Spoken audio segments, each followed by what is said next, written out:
Hello, everyone. My name is Catherine Lawless, Manager of Program Design at AVIXA, and welcome to Understanding Voice Lift, Best Practices for More Effective Large Meeting Spaces webinar, brought to you by our sponsor, Kramer. Today, I'm being joined by Chris Neiman, Senior Market Development Specialist from Shure. Chris's audio career began in fourth grade working in his father's music store. Since then, this multi-talented musician has worked behind recording and mixing consoles, designed AV sound and lighting and rigs, and programmed a variety of DSP systems. As part of Shure's market development team, Chris cultivates key Western U.S. industry relationships through technology support, educational seminars, and speaking engagements. Before I hand over the presentation to Chris, there's a few housekeeping items to go over. First, for all questions, please post them in the Q&A section at the bottom of your Zoom screen. We will leave time at the end of the presentation to go over those questions. Second, you will have access to this recorded session at avixa.org/webinar in about 5 to 7 business days. And third, the webinar is approved for 1 CTS, CTSD, and 1 CTSI RU credit. Please allow 5 to 7 business days to receive credit on your transcripts. And for any issues, please contact webinars at avixa.org. Now, Chris, take it away. Well, good morning, good afternoon, good day, wherever this webinar may find you. I'm looking forward to working through these details here on voiceless systems with everyone this morning. And well, anyway, it's morning where I am. I kind of gonna keep saying that. Look forward to any questions that you may have at the end as well. So we'll just dig right in here. Today we hope to determine a handful of things, certainly most of which are related to whether a facility can even reasonably, be a candidate for a voice lift system. It's true that some venues just cannot support a properly designed voice lift system. So we're going to dig through the details and kind of help you determine whether a voice lift system can even be properly deployed in those venues. Certainly selecting a proper microphone system is smart and important, and it can lead you to obtain better results in your system design. Calculating the amount of gain you can expect to achieve as part of your system design, we're going to get there. There's math. No good presentation goes without a math chunk to it. This certainly has its bit of math. And the good news is that when it comes to voice lift, we can actually determine how successful we can be by doing the math ahead of time. So we'll get to that part too. And then finally at the end, we'll kind of discuss or determine if all of these performance, all of this gear, all of these system design attributes really justifies the cost of implementing a voice lift system. Sometimes we have to determine what our clients' expectations are, the end user's expectations are when we talk about voice lift. And certainly this is a much more complex type of system to design and deploy, and then certainly tune at the end.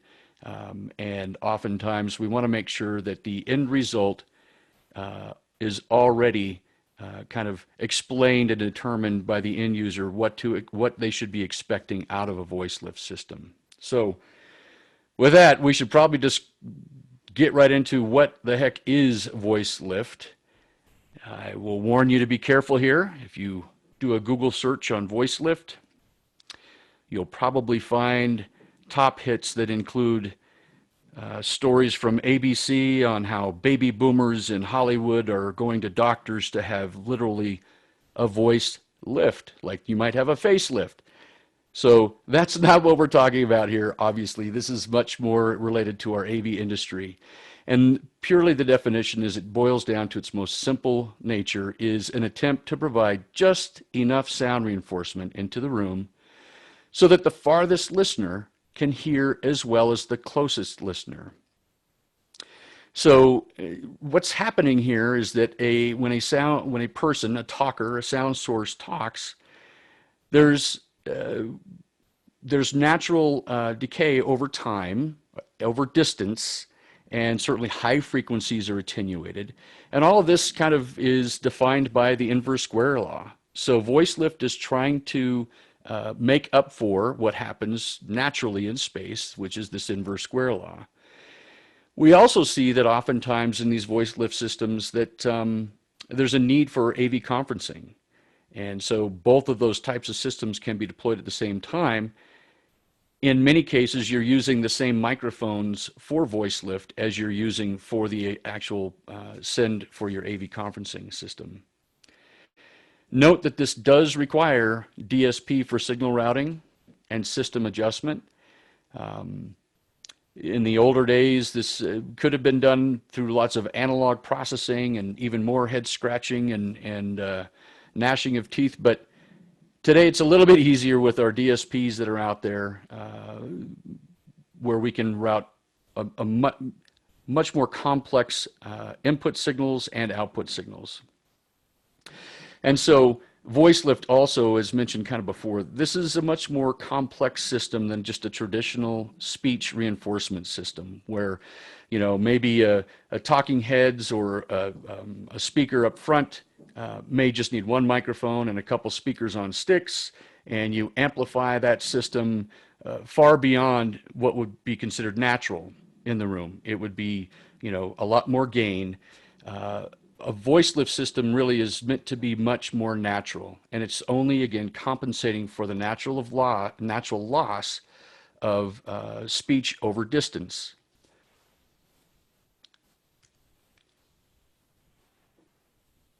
Some things to be aware of. If you're going into an existing location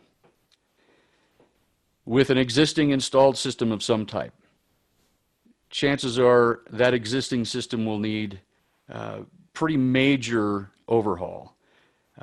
There's lots of things that we're going to get into, but if you're designing from scratch, you're in good shape. But again, if you're altering an existing system, you'll need to do major, drastic changes. And those changes, of course, will add cost to the system. It's not like you can just turn on the voice lift circuitry in an existing system and it works. We actually have to add more bits and pieces. And it's important to determine if that cost associated with those changes will actually provide any kind of performance benefit that the end user is expecting. And, you know, as a note, if the distance between the farthest participant is 12 feet or less, you probably don't need voice lift. So where will the client or architect allow you to put microphones also depends, right? Many times we're not allowed to put any kind of microphones on tables anymore or get a microphone closer to a talker, and we're forced to go all the way up to a ceiling. That can be a real challenge in voice lift systems. Additionally, if the room itself can't support a lower noise criteria or just a lower ambient noise level, this is also a challenge. So can the environment conditions within the space actually handle it? These are all questions that have to be asked before we actually get into the space and try to deploy a voice lift system.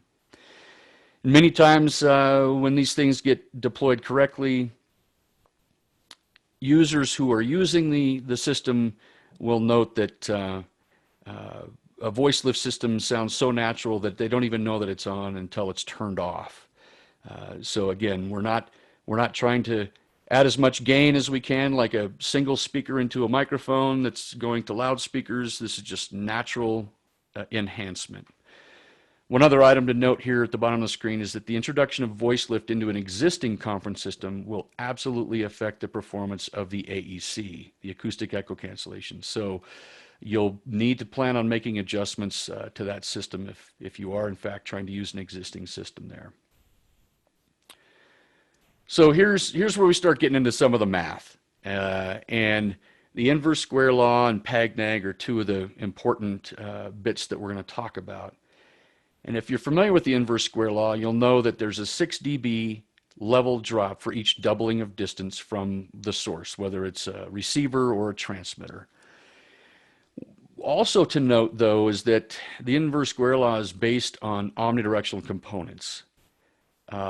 So we know that there's no truly omnidirectional components, whether it's a loudspeaker or a microphone.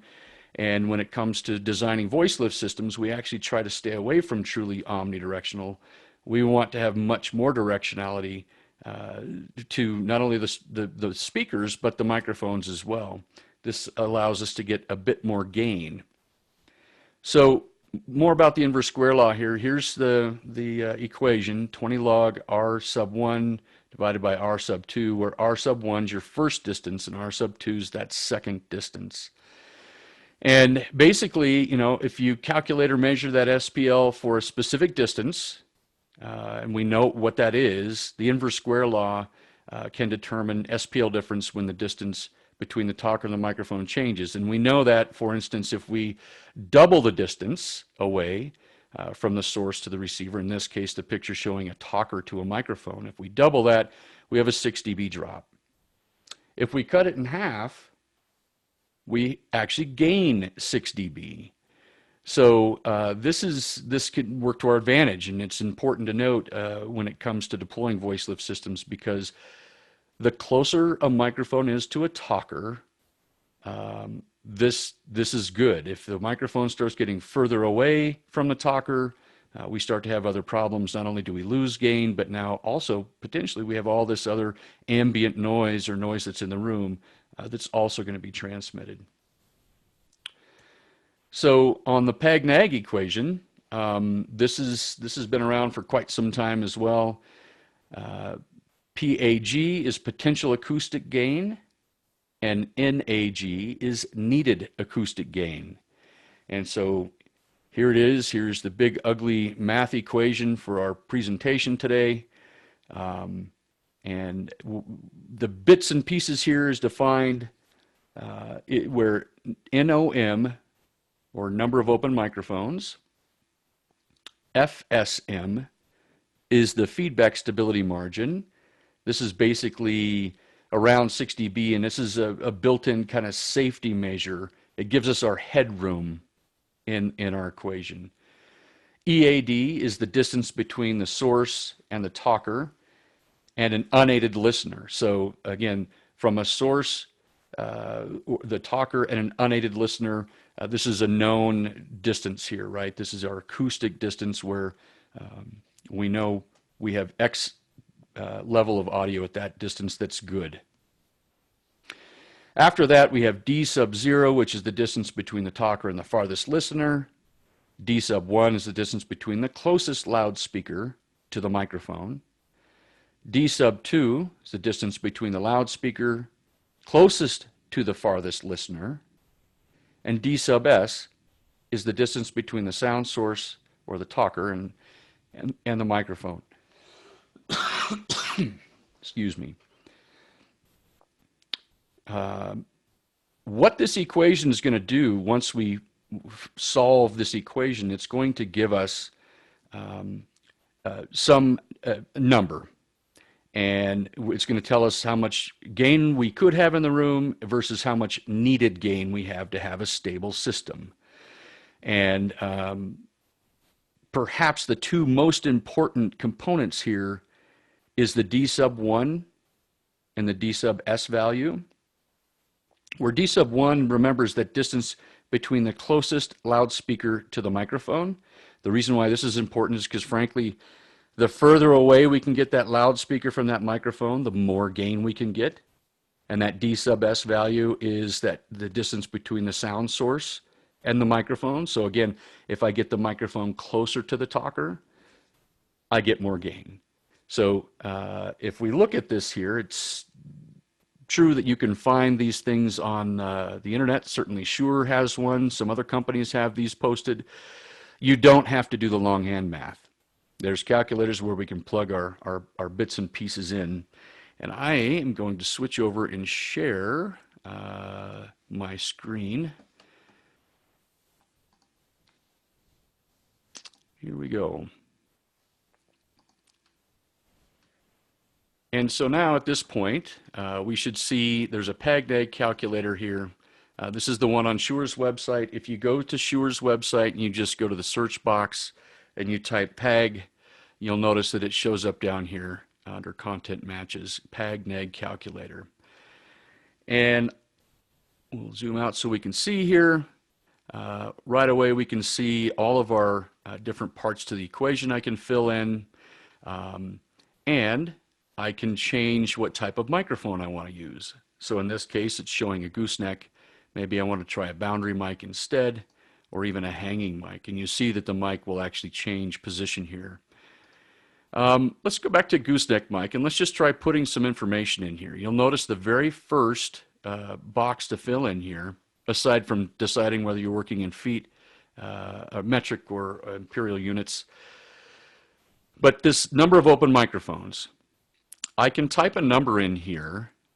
Maybe this could be 3 as a number of open microphones, but I also can select and have this say, hey, I'm using an automatic mic mixer, and it will just always force this to number of 1. The reason why this works is because if your auto mixer has a number of open microphones attenuator circuit, it always keeps the total output of the auto mixer equal to the output of a single open microphone. So it's probably a good point now to make that every good voice lift system should use an automatic mic mixer. So let's just leave that in for now. And now, as I highlight these different bits here, you'll notice that the participants change. Kind of, they'll become highlighted or kind of grayed out. And in this case, D sub 0, we're looking for talker to furthest listener. Let's say that's 15 feet. Yeah. And then now we can say, what about the microphone to loudspeaker? This is D sub 1. Well, since this is a gooseneck and that's a ceiling speaker up there, maybe that's 6 feet. And then as we look at the farthest listener to the loudspeaker, that's also fairly close. So again, maybe that's 6 feet. And we can say, how close is the talker to the nearest listener? Well, he's pretty close, about a chair length away, so that's maybe 3 feet. Now you noticed already we've completed our section for needed acoustic gain. We need 20 dB. And as I enter this last bit here, which is the talker distance to the microphone, let's say that's also about 3 feet because it's sitting out on the table. I've completed my both sides of my equation now, and this system would not be able or capable of producing enough gain before it runs into feedback. We'll see we can only get 14 dB of potential gain, and we need at least 20. So what can we do? Let's play with the numbers a little bit here. Let's say talker to furthest listener, that remains the same. What about microphone to the loudspeaker? What if we increase that distance a little bit? What if that becomes something more like, I don't know, 10? Wow, already we're starting to make up potential gain here. Furthest listener to the loudspeaker, this is going to remain about the same. What if the talker nearest the loudspeaker, talker to nearest listener, this is going to stay the same. They're not going to move. But what about our D sub S, the talker to the microphone distance? What if I make that 2 feet? I'm already headed in the right direction too.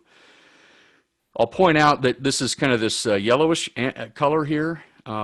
This is saying, the system may suffer feedback. We may be on the fuzzy edge.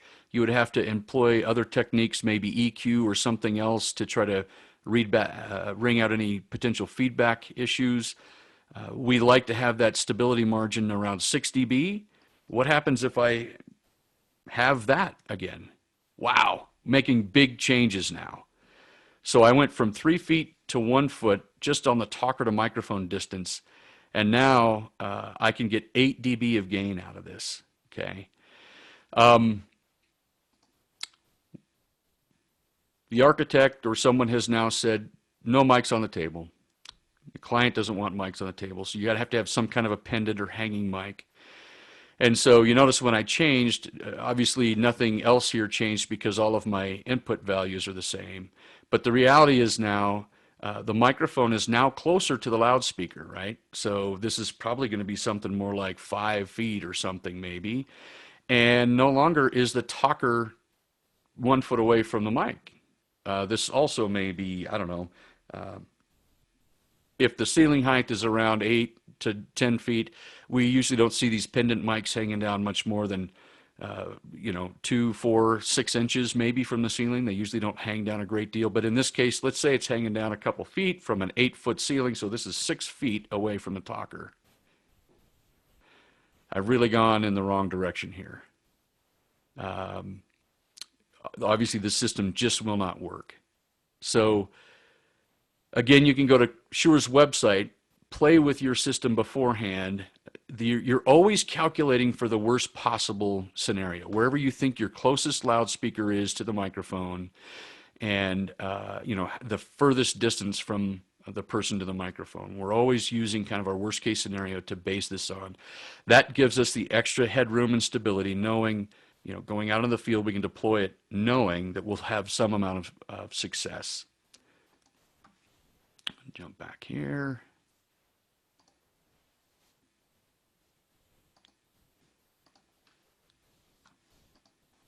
Okay, so other things to consider certainly are loudspeakers. It is imperative to take note here that a voice lift system absolutely requires zoned loudspeakers. It is just not possible with any type of microphone out there to put mics in a system that is not zoned, like a 70-volt distributed system that's just all one zone. You're not going to have success of any measurable amount if you're not zoning out the loudspeakers. So this is often referred to as mix minus, and again, DSP puts us ahead of the game than where we used to be years and years ago. This provides great and separate outputs for each zone.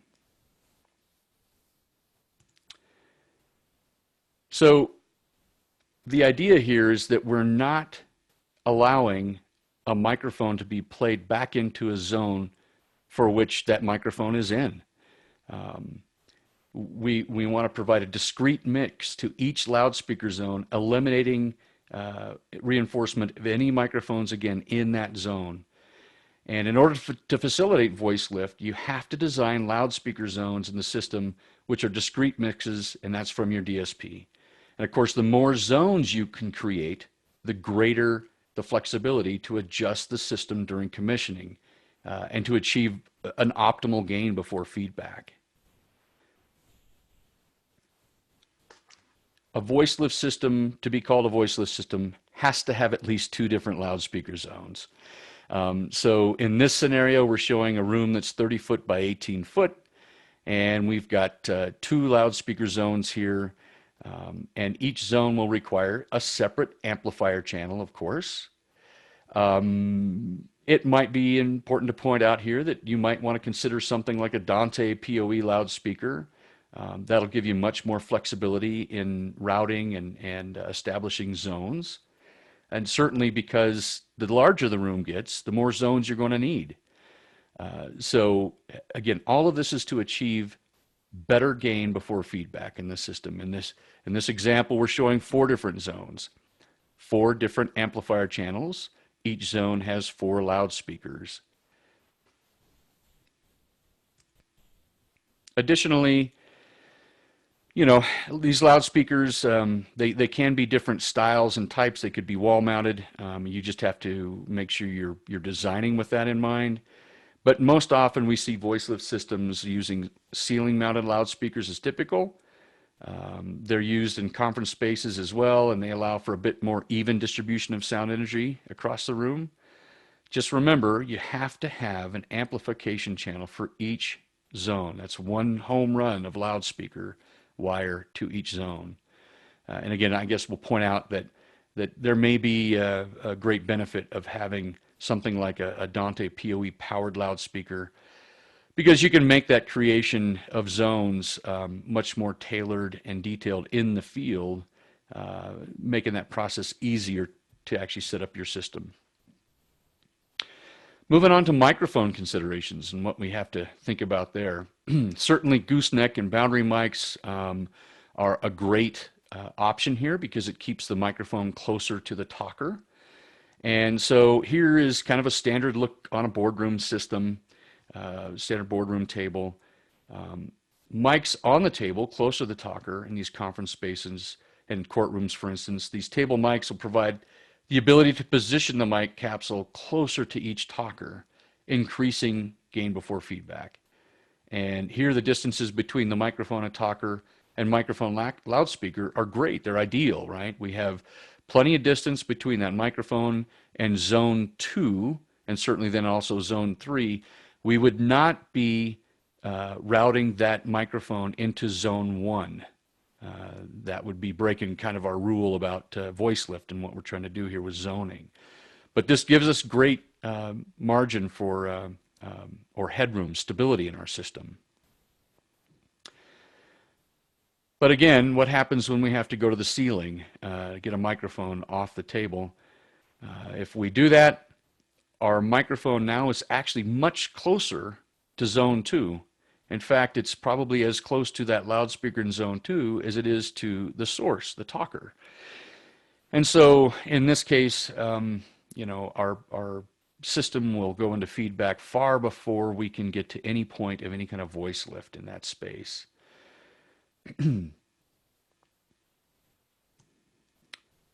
But that previous example there, the closest listener in zone 2 is too close to require voice lift. So we make the decision to not feed that microphone into zone 2.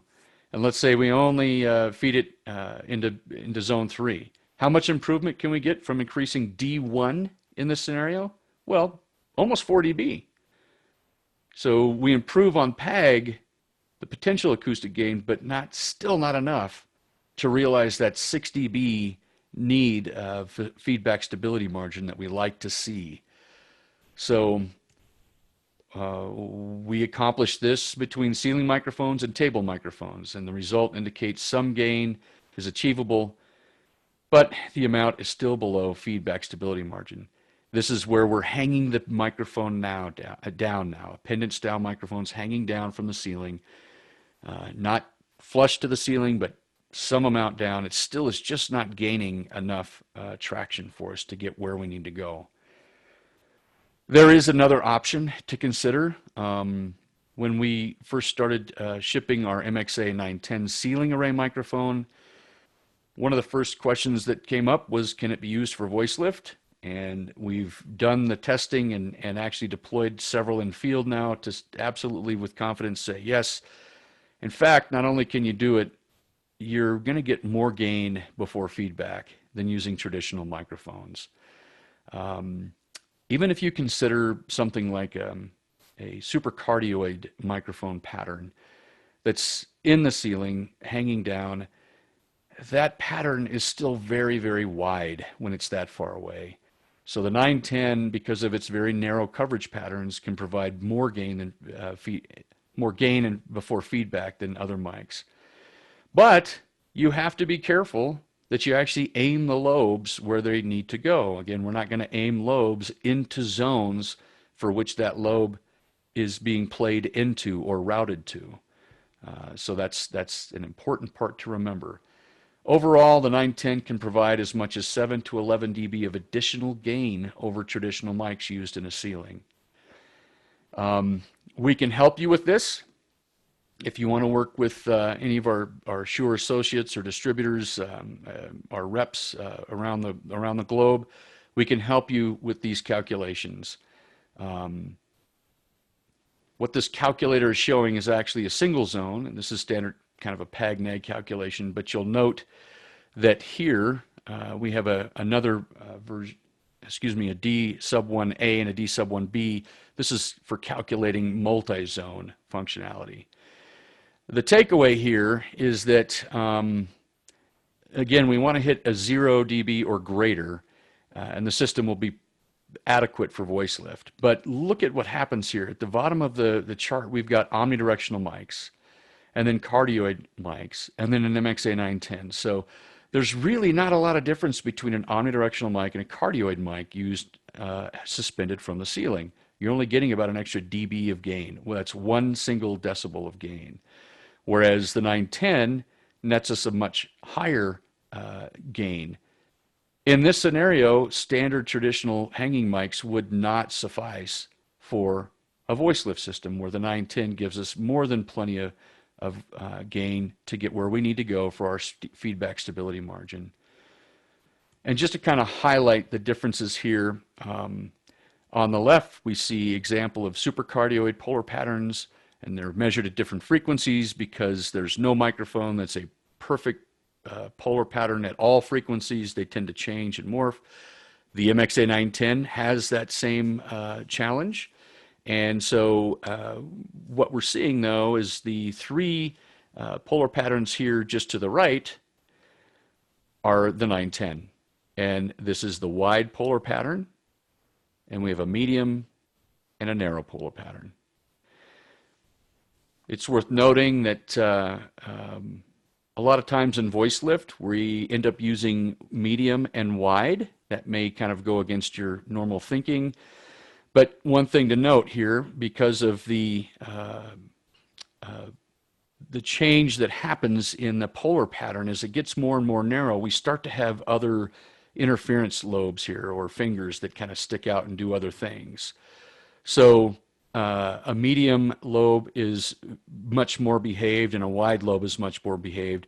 And we can predict, again, with a good amount of certainty that if we're using medium and wide lobes, we're not going to have one of these fingers inadvertently pointed into either a noisemaker, like a vent or something, but also maybe it winds up in another zone somewhere, creating more of a feedback issue.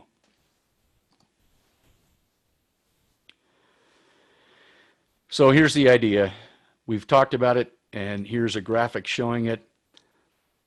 We have two active zones in this scenario. I have a source on the left that talks into microphone zone 1, and that microphone zone 1 gets routed to zone 2 loudspeaker where the listener is. I have another microphone over by that source on the right-hand side. When that person talks into that microphone, it only gets played back into zone 1 loudspeaker. This scenario could possibly be covered even with one MXA 910, where it could be positioned in the middle of the room and have one lobe pointed one way, aimed one way, and the other lobe aimed the other. The advantage here of using two 910s is that we're getting the microphone closer to the talker. So again, we're increasing our chance for even more gain before feedback. There are other considerations. Our PAG-NAG equation, as mentioned before, as well as inverse square law, assumes omnidirectional devices. So omnidirectional microphones, omnidirectional loudspeakers. So by using directionality, this works in our favor. What doesn't work in our favor is those equations are also based on a free field measurement, meaning no walls, no windows, no ceiling, no floor. It's open in a free field. So that works against us in that equation. When we're deploying, all of those equations do not take into consideration things like equalization. Certainly, EQing can help achieve better gain before feedback. And frankly, because voice lift is compensating for natural loss over distance, where high frequency information gets attenuated quicker, oftentimes you're mostly reinforcing those mid or high frequencies that are getting attenuated faster over distance, or more attenuated over distance. Using notch filtering for specific frequencies to increase gain is helpful to a point. Of course, you don't want to slice up the audio so bad that it doesn't sound natural anymore. And EQ used to improve intelligibility aids in improving gain before feedback. So again, thinking about the frequencies that are missing over distance versus just trying to amplify the whole voice completely. This aids you. You should not use dynamic feedback suppression if you're using AEC. The challenge here is that AEC likes a nice stable environment that doesn't change, and then every time something changes it has to reconverge. Folks that are listening into a conference on the far end that are hearing an AC reconverge may complain about that. So we don't recommend using dynamic feedback suppression in those scenarios. So often the routing of signals through different signal paths are desirable in a conferencing system. So what we're showing here is two completely different signal paths where I have, in this case, just one single microphone coming in here on the left, mic channels 1 through 8. I literally split that signal. I have signals that run to my audio conferencing side of things with EQ and AEC, noise reduction, all that. But then I've split it here and I have separate EQ and separate auto mixing, separate matrix mixer, of course, another bit of processing that then feeds my amp channels. This is showing just simply a two-zone system. So I've split up 4 of my mic input channels to go into one zone and the other 4 to go into a different zone. So as you might imagine, this can start to become pretty hairy pretty quick depending upon how large your voice lift system is. When you start combining, now's a good time probably to mention this bit about mix minus using AEC. We covered earlier how introducing a presenter's mic into reference of a conference mic keeps unwanted reflections from making it to the far end. This is regarding AEC itself and conferencing. We can use the same technique in a mix minus application to accomplish this and other benefits, right, with a premium type effort or lots of extra effort here. And sometimes this is referred to as a virtual reference. Now, to be clear, this AEC I'm talking about now is not the AEC that's in the circuit for your conferencing. This could be another AEC circuit that needs to get deployed here to perhaps improve benefits to a voice lift system or mix minus. And what we're showing here, thanks to our friends at QSC for this graphic, we have a talker that talks and everyone would have a microphone and, for instance, let's say they all have a loudspeaker as well. And as his voice travels through space and distance, it gets re-amplified over here. If we were to use a virtual reference here now for our talker, we would add in the microphones, and I'm sorry this graphic is off, I just realized, but let's see where it says S1, let's imagine that's mic 1, S2 is mic 2, and we'll jump to the bottom here where S17 is mic 8 and mic 9 is S16. So what we're doing is we're bringing these in as references, into the AEC with the talkers as part of the reference. So then the mics are effectively in their own reference. The biggest challenge here is that many DSPs with lots of horsepower have the ability to do this, but it has to be sat down and thought through from the beginning. And as you can imagine, even in this scenario, this is going to have to be lots of different references here. If, in fact, everyone has the ability to talk, we would need a virtual reference across all these different spaces. So this becomes not only a challenge to work through on paper, but it perhaps becomes a DSP resource challenge. The DSPs need to be able to provide perhaps twice the amount of AEC horsepower than what you think it might need. So if we kind of break this down to just a very basic thing here, in this example too that we're talking about, a virtual reference is needed. So the output of the AEC is unintentionally routed back into the AEC reference because the appropriate reference is the output of the loudspeaker, right? We don't want that to happen. So in this case, the reference should be just the input from the far end and not the output to the loudspeaker. In other cases, when there is program audio from other sources, a virtual reference is built in an output that contains only program audio and far end, no local voice lift. So just again, as a separate side note here, if you're using, I know a lot of folks use, like for instance, RP300, which is a small platform DSP. I just need to point out that while that's a great processor it's a great microphone processor for conferencing, it can only do one speaker zone. So the P300 really is kind of left out of the game here. You can use it for your VC side, but as far as zoning, P300 is not going to work for that. So we have to use something else with virtual reference can be built. Now, in this case, there's no virtual reference needed. It's a much more simple system where we've got far end audio and our Z2 mic coming in, playing into that zone there. Great. Our MXA 910 in this zone 1 hits our AEC and comes out. There's no virtual reference needed here. I share this quick screenshot only because this is an example of one of our voice lift systems. You literally take your inputs multiplied by your outputs, and that's how big of a cross-point matrix mixer you need. We recently commissioned a system that had 20 MXA 910s. Now, we didn't use all 8 lobes from every 910. Some of them only used 4, some used about 6 on average. But then it also had 48 loudspeaker zones. So our matrix mixer ends up being quite significant. Just keep these things in mind. We need to have DSP resources and zoning in order to accomplish and have a positive voice lift experience here. So beyond the gear, there's other things that we have to consider. Environmental considerations. So the size of the room matters.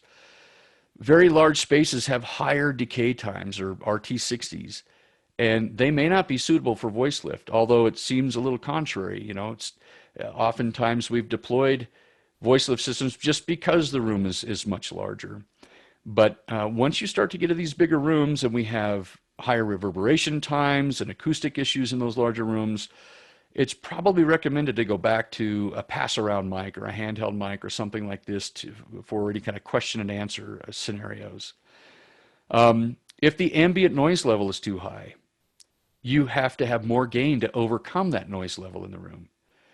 So a decent room rating is an NC35, noise criteria rating, NC35 or less. If we start to get outside of that, you're going to have more and more challenges, especially now if I have to go to the ceiling with a microphone. So again, more challenges there. How about poor acoustics just result in poor results for voice lift? There's kind of no other way to put it. The microphone can't magically ignore poor acoustics and only pick up voices. It's part of the acoustic environment. So using absorptive material like carpets and acoustical panels, certainly acoustic tile to improve acoustics will much improve your chances for a good voice lift deployment. So reviewing here some of the key concepts. Determine the stability of the room for voice lift. Consider the size. I should mention that we do have a little bit of a rule of thumb here, and this would be a good point to just write down a note. It's typically required that you have somewhere around 20-25 feet between a talker and a listener before voice lift is even really an option, right? If my listeners are only 12 feet away, this just does not make sense to use voice lift. I need to have decent amount of space between a source and a receiver, a talker and a listener. So size is important. I've got to have the right size space, but not too big, because then it can get out of hand if the RT60 is high. The acoustics of the space matter. Certainly the biggest one probably should be at the top of the list is managing client expectations and what this actually provides. It's a very natural implementation of a voice lift system, only compensates for what's lost naturally over distance, okay? Do your calculations beforehand. This is probably the biggest one we run into. Oftentimes we get calls from the field that, hey, my system's feeding back, and we go, oh my gosh, why is that? And it's because there was an assumption that they could just make it work in the field instead of actually sitting down and doing the PAG-NAG equations beforehand. This is a good thing. Use those calculators that are on these different manufacturer websites. They're your friend. Also, You have to use multiple loudspeaker zones. And today's DSP help makes that possible. Select a mic type that makes sense. Microphones close to the talkers always work better. And apply any equalization needed. This helps get more gain. And then only use virtual AEC references, sparingly or as needed. It's easy to go wrong on that. And it's also easy to chew up your DSP resources. I'll also mention that many of our deployments thus far don't use a virtual AEC reference for the voice lift system. And this is, I'm speaking specifically with the 910 in mind. It just has enough rejection and speaker zones are done properly that we've not had to go crazy deploying virtual AEC references.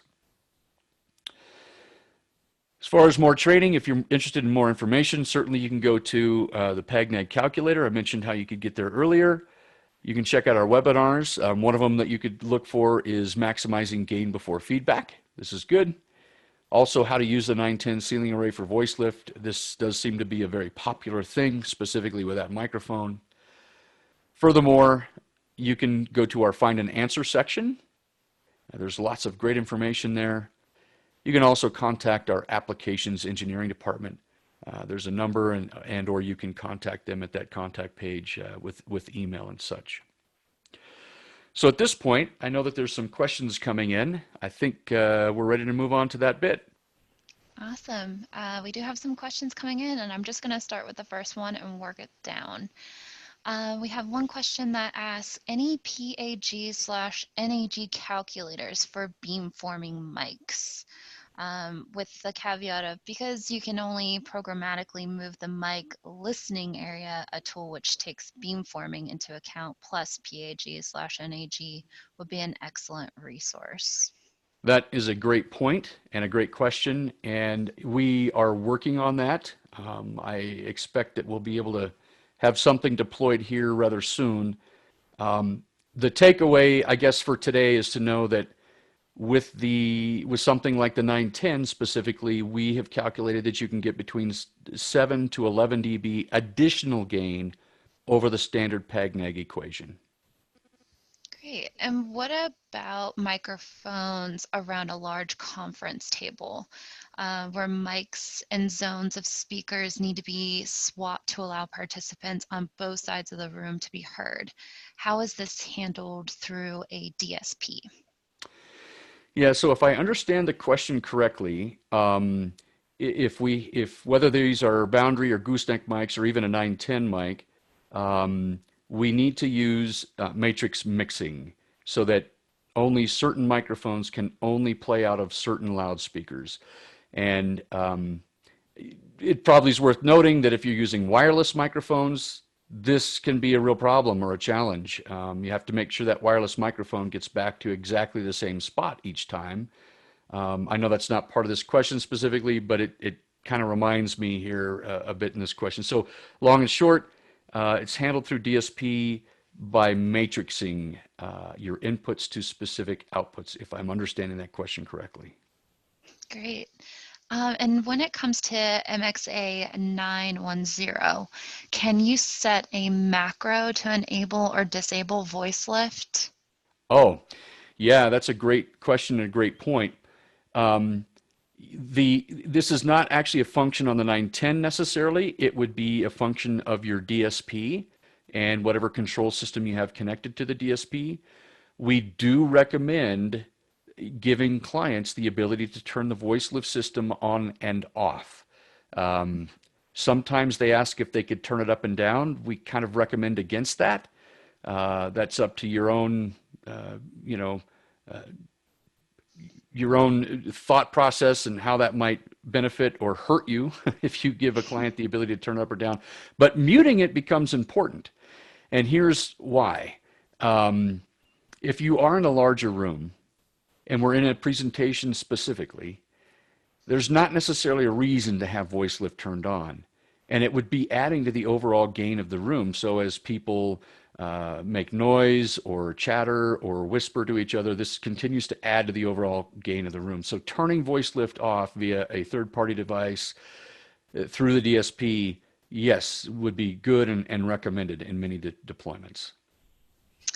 And how do you know if the MXA 910 lobe is aimed correctly? Yeah, another good question. We recommend that whoever is deploying the 910 use earphones or headphones. And there are different Dante amplifiers out there, headphone amplifiers that you can purchase. Um, and really, you want to listen to the 910, to those lobes independently of any kind of processing. So, again, just to answer the question, we need to use headphones with a Dante amplifier and literally walk the zone of where the lobe is, or where we think it is, and listen and make sure that you're actually in the lobe. Cool. And so for the 910 and voice lift, when you have a ceiling height of 14 feet, what is your take on using the 910, and is the setup the same? Yeah, so there's a couple parts to that question. The first part makes me wonder about the acoustics of the room. Um, as far as the ceiling mic is concerned, the MXA 910 performs extremely well because it has such, focused narrow lobes and great rejection of ambient noise. The further the microphone gets away from the talker, any microphone, doesn't matter. In this case, the 910, we're getting further and further away from the talker. If it's an inert acoustic space or a well-behaved acoustic space, this is fine. It's not a problem. If it has acoustic issues, this probably will not result in great results for voice lift. It doesn't mean it's not going to work for voice conferencing, but for voice lift, it might start to be a challenge. Now, this kind of helps illustrate this point too, is if you can imagine like a flashlight, a mag flashlight pointed straight down with the beam on, we see this perfect, very highly illuminated circle. The further away you move the flashlight, not only does the dimmer the circle get, but it also becomes wider and wider and wider. So further to the point, as we move that microphone away from the talker, I'm picking up even more ambient space. So those are kind of the things to be aware of or consider there when you're doing that. Yeah. Great. And what is the best way to determine the optimal number of speaker zones in a room? Ah, so we want to use that Pagnag equation. If you just can't get enough gain because the loudspeaker's too close to the microphone, now it's time to have another zone, which would completely eliminate, right? We're going to completely eliminate the microphone from coming into that zone altogether, and we would be creating a whole nother loudspeaker zone. So use the Pagnag equation to help you figure out exactly, how close we can get those loudspeakers to a microphone before I have to start adding more zones. And if a PoE Dante speaker is used, is a DSP auto mixer still necessary for a mix minus system? Yeah, so the answer is yes. We recommend you still use an auto mixer because you're limiting the number of open microphones in the room. Every time I double the amount of open microphones, I have the output, the total amount of gain I can have in my system. So having one microphone turned on, even though I have all these zones created, having one microphone turned on nets me more gain than having two, which also nets me more gain than having four. So as you see, as we have more and more microphones turned on, even if they're all zoned correctly, uh, uh, we're still lowering the overall gain because we have too many microphones on. So yeah, using gated style auto mixers is key here. Gated style auto mixers. Wonderful. I think that is rounding up our questions as of now. Awesome. Thanks, everyone. Certainly, it's been a pleasure. If I can, here we go. Sure, thanks you for attending. Yes. Wonderful. And thank you so much for everyone for joining us for today's webinar on understanding voice lift best practices for more effective large meeting spaces. A huge thank you to our sponsor, Kramer. Please do know that this recording will be available at avixa.org/webinars within about 5 to 7 business days. Your 1RU credit will be applied to your transcripts within 5 to 7 business days. If you have any trouble, please contact webinars@avixa.org. And a huge thank you to Chris. Thank you for showing us how to create environments with the best voice lift possible and how to be effective within large meetings respectively. We hope you enjoyed the webinar today. Have a great day.